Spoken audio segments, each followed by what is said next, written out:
na pessoa do presidente da mesa, o excelentíssimo senhor desembargador Carlos Eduardo Contar.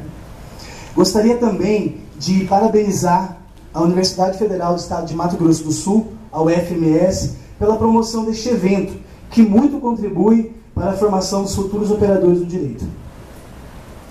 Toda vez que nós ouvimos falar no noticiário, pela mídia, de um crime que tenha chocado a opinião pública, tendo este crime sido cometido por um jovem menor de idade, ouve-se o clamor da sociedade pedindo a redução da maioridade penal, como se a nossa Constituição Federal fosse uma coxa de retalhos, pronta a ser emendada ao sabor das emoções, do calor do momento.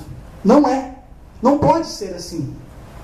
O artigo 228 da nossa Constituição Federal, assim como o artigo 27º do Código Penal e o artigo 104 do ECA, determina que não pode imputar pena ao menor de 18 anos. Este é o entendimento legal do nosso ordenamento jurídico. Agora, a sociedade, muitas vezes, culpa o jurídico por ser muito, na linguagem, às vezes, leiga, muito frio. Vamos entender, então, um pouquinho mais do porquê desta data e porquê da manutenção dos 18 anos. Primeiro, eu me recordo das palavras do apóstolo São Paulo, quando ele, escrevendo a comunidade de Corinto, na Grécia, ele cita a si próprio como exemplo e diz: quando eu era menino, eu falava como menino, sentia como menino, pensava como menino. Quando, porém, cheguei a ser homem, desisti das coisas próprias de menino. Vejam, senhores, que ele era instruído não só na lei hebraica, mas também na lei romana de sua época. Mas, vejamos então agora o que dizem a comunidade científica médica. É sabido, é pacificado entre os especialistas da área, que o córtex pré-frontal, esta região do cérebro humano, ela só está completamente formada após os 20 anos de idade. Ironicamente, o córtex pré-frontal, ele é responsável pela tomada de decisão, pelo controle dos atos e pela medição dos riscos. Ou seja, a última parte do cérebro humano a se formar é justamente aquela que falta às vezes ao menor de idade. Agora, senhoras e senhores presentes, a lei não pode ser omissa. Se aprovado uma redução da maioridade penal, o jovem de 16 anos, que essa é a data que mais se fala, se aprovado a redução para os 16 anos de idade, o jovem de 16 anos será maior de idade. Logo, ele poderá dirigir o seu automóvel, poderá comprar a sua garrafa de bebida alcoólica, o seu tabaco, ir para um motel com quem ou com quantos quiser, porque será maior de idade. E se assim não for, não há não é justiça.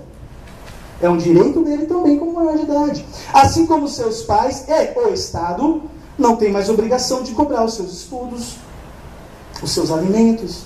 Veja então os riscos que se correm com esse tipo de medida. Sem contar, senhoras e senhores, que é sabido de todos que ninguém está isento de delinquir, um jovem, de cometer um ato errado.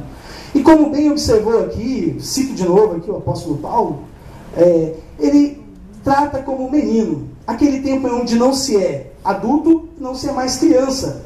Um momento complexo da vida do cidadão, da cidadã. É muito complicado.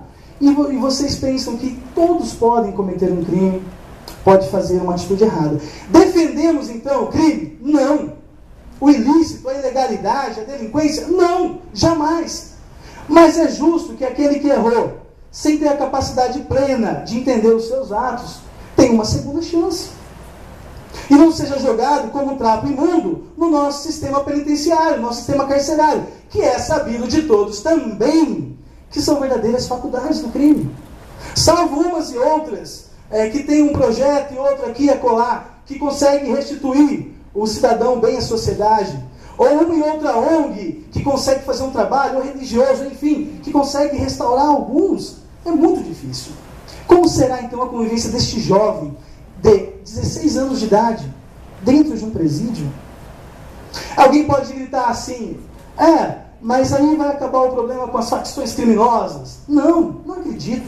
Questionam a eficácia da lei. Se o objetivo da lei é punir o jovem menor de idade, parabéns, vai ser punido. Vai estar lá dentro dessas verdadeiras, repito, universidades do crime. Agora, se o objetivo é diminuir o índice de criminalidade, não acredito que o jovem menor de idade pense no artigo tal, no tempo tal, antes de cometer um crime. É muito arriscado. Penso sim que se nós queremos eficácia na redução dos crimes envolvendo os jovens, é preciso combater a fundo as causas e não os efeitos.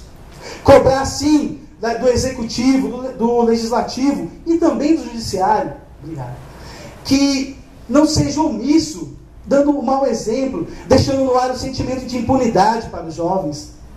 Percebemos hoje que não é só o jovem mais carente que comete os crimes.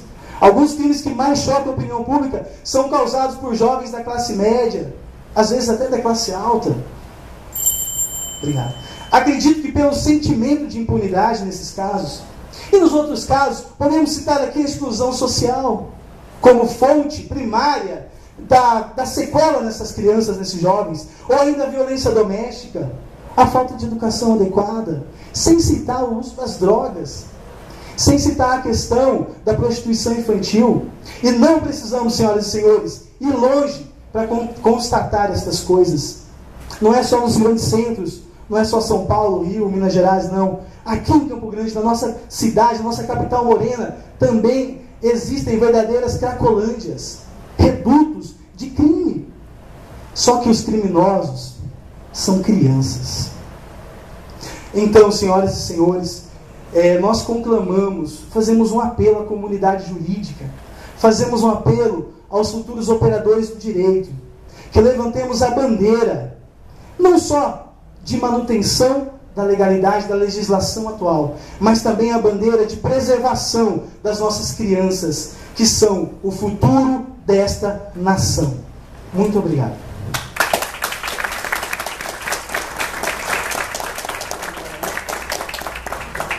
Candidato número 1 discorreu pelo tempo de 7 minutos e 20 segundos. Então, em conformidade com o tempo regulamentar. Convidamos o candidato de número 2.